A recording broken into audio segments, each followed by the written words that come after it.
নির্বাচনে তফসিল ঘোষণার পর ৩৬ দিনে দেশে ১৫ জন নেতাকর্মী হত্যার শিকার হয়েছে। রাজনৈতিক ব্যক্তিদের অস্ত্রের লাইসেন্স দেওয়ার উদ্যোগে সহিংসতার ঝুঁকি বেড়েছে।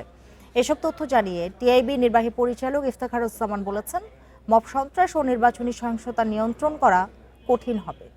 অন্তর্বর্তী সরকারের মেয়াদে বিচার ও প্রতিশোধকে একাকার করে ফেলা হয়েছে বলেও মন্তব্য করেন তিনি।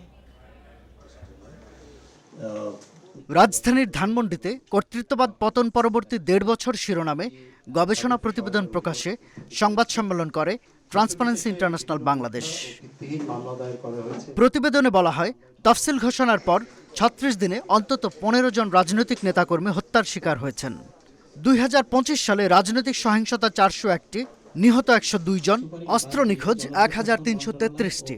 সংখ্যালঘুদের উপর অর্ধশতাধিক হামলার ঘটনায় উদ্বেগ সৃষ্টি হয়েছে। এখনও থানা থেকে লুটের অস্ত্র উদ্ধার না হওয়া ও রাজনীতিবিদদের অস্ত্রের লাইসেন্স দেওয়ার উদ্যোগে সহিংসতার ঝুঁকি বেড়েছে বলেও জানায় টিআইবি। নির্বাচনে দায়িত্ব পালনকারী মোট জনবলের ৯ থেকে ১০% পুলিশ, যা সার্বিক নিরাপত্তা নিশ্চিতের ক্ষেত্রে যথেষ্ট নয়। আমরা মনে করি যে সংস্কার প্রক্রিয়া লক্ষ্যভ্রষ্ট হয়েছে, অন্তর্ঘাতের শিকার হয়েছে। অন্তর্বর্তী সরকারের মেয়াদে রাষ্ট্র সংস্কারের ক্ষেত্রে যে কাঠামো দাঁড় করানো হয়েছে তা অত্যন্ত নাজুক বলে মন্তব্য টিআইবি নির্বাহী পরিচালকের। আইনগত, সাংবিধানিক ও অন্যান্য মানদণ্ডে এটি বাস্তবায়নের ক্ষেত্রে অনেক ঝুঁকি আছে বলেও সতর্ক করেন তিনি।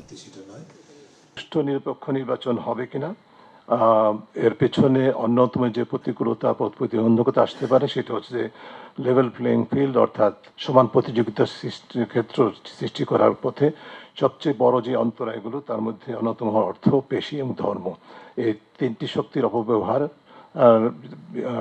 প্রকট দৃষ্টান্ত দেখা যাচ্ছে, যার ফলে বাস্তবে লেভেল প্লেইং ফিল্ড সহ বা সমান প্রতিযোগিতা সহ কতটুকু সুষ্ঠু নিরপেক্ষ নির্বাচন হবে সেটি আমাদের দেখার বিষয়। সামনে 12 বিচার বিভাগ দলীয়করণ হওয়া খুবই হতাশাজনক বলেও মন্তব্য করেন ইফতেখারুজ্জামান। বিচার এবং প্রতিশোধ দুটির মধ্যে এক ধরনের একাকার করে হয়েছে। এটাকে বাস্তবে বিচার কতটুকু আর প্রতিশোধ কতটুকু, সেই প্রশ্ন বিতর্কটা সবসময় থেকে যাবে বলে আমি মনে করছি। তিনি আরও বলেন, গণমাধ্যমকে নতুন করে ঝুঁকিতে ফেলেছে অন্তর্বর্তী সরকার।